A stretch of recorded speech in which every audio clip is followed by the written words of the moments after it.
Il est vraiment difficile dans notre environnement de comprendre comment l'être humain peut être aussi un loup pour son prochain. Voir autant de situations difficiles, vivre au Mali, au Burkina Faso, en Palestine, en Israël, en Afghanistan, partout dans le monde, des nids de guerre, tout simplement parce qu'il y a des gens qui ont décidé de vendre des armes, de vendre des munitions, d'entretenir l'économie de guerre et d'en profiter des souffrances des autres, en incitant des foyers de guerre et des combats ci et là pour leur propre égoïsme.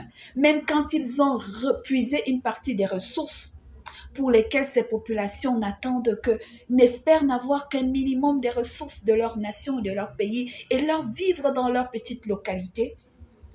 Des hommes égoïstes, capitalistes se permettent de créer des foyers de tension et de guerre ainsi, ici et par là, dans des espaces mondes où la guerre est entretenue. Et les hommes et les femmes et les enfants, on n'y parle la guerre de l'Ukraine, je ne sais pas, la guerre d'Israël. Pourquoi continuer à tuer autant de personnes? Pourquoi laisser ces familles autant dans la détresse et ne même pas avoir un capital de remords qui permette de changer le cœur de l'homme?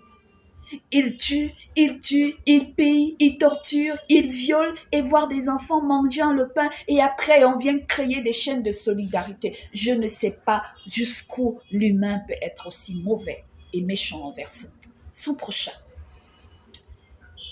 Avoir une vie finie, déstabilisée, un avenir déstabilisé et flou, se retrouvant en train de vivre dans un endroit qui n'était pas le sien parce qu'on cherche à fuir la mort.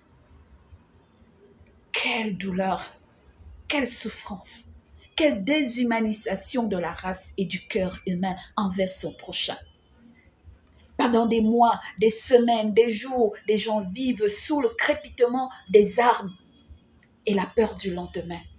Et cela ne dit rien aux instigateurs de la guerre, à ceux qui financent cette guerre, qui actionnent, qui s'activent derrière pour instiguer cette guerre et ces tensions et les maintenir comme ça parce qu'ils y gagnent un profit quelque part.